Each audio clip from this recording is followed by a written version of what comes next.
ये है माई audio bits, ध्वनि ग्रंथालय का दुनिया।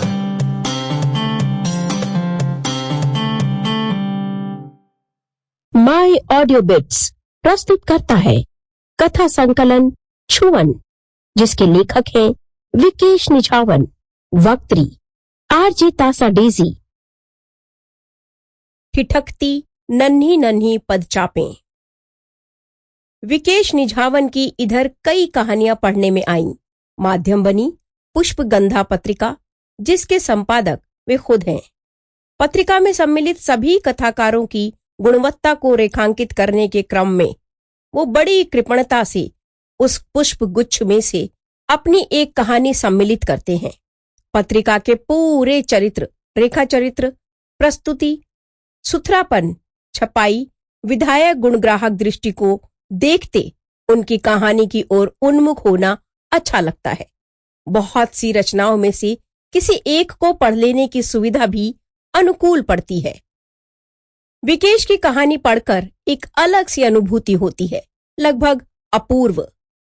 भाषा और शिल्प के स्तर पर एकदम सीधा सहज सा ढांचा, कलात्मक जटिलता की जाहिदा तौर पर कोई चुनौती नहीं, फिर भी एक जगह पहुंचकर उस तंतु जाल में खामोशी से बहता प्राण प्रवाह अचानक रुक जाता है, जिद्दी हो जाता है, पाठक को आगे बढ़ जाने देने से इनकार करता है। ये वो गांठ या अटकाव या हठ है जिसके चलते, निर्बाधित सहजता के चलते पाठक को रुक जाना पड़ता है। वहीं खड़े होकर कथा के मर्म को, मूल प्रेरणा को, अंतर वस्तु को तलाशना पड़ता है। नए सिरे से कथा के आरंभ में लौटना पड़ता है।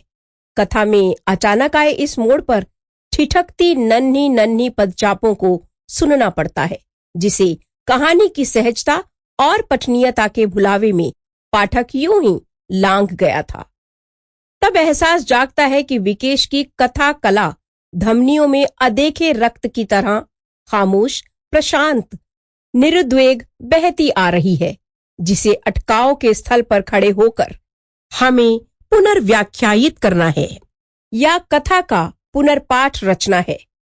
याद नहीं पड़ता ऐसी सहजता और ऐसी जटिलता के संगम की ऐसी कोई दूसरी मिसाल हमारे पास है या नहीं। इस कलात्मक पावनता में खड़े ये प्रश्न भी फालतू सा लगता है कि विकेश ने कथा वस्तु के नाम पर यही ढब क्यों चुना, जो कि चुना क्या, उसके जहन में सामाजिक, आर्थिक, राजनैतिक खरोंचों और चोटों की दरज बयानी नहीं है। यहाँ कथा के तल में चुपचाप सबमर्ज्ड बैठे उनके सरोकारों से बनते उत्कट प्रभावों को खोलने की अनिवार्यता को छोड़ भी दें, तो भी इस दिशा में हर कलाकार अपना जवाब खुद है। उसे कोई समझा नहीं सकता कि वो अपनी जीवन संलग्नता में से क्या चुने, क्या लिखे। आदेश देकर लिखवाया नहीं जा सकता। परिस्थिति, संस्कार, परिदृश्य जिस जुगत में कथाकार की चेतना में दरज होता है, वही उसका सत्य है। हम सब मनुष्यता की सामूहिकता में अपनी अपनी तरह प्रविष्ट होते हैं और एकमेव सत्य के विश्वास की निरंकुशता को इसी तरह तोड़ते हैं। एक लंबे अरसे के बाद विकेश के रचना कर्म से मेरा सामना हुआ है। इस वय में स्मृति मेरी मित्र और सहयोगी नहीं रही है, पर बकौल निझावन के अतीत के किसी दूसरे खेप में, कथा समीक्षा के किसी सत्र में मैंने उनके बारे में कुछ ऐसी ही धारणा लिखित रूप में व्यक्त की थी।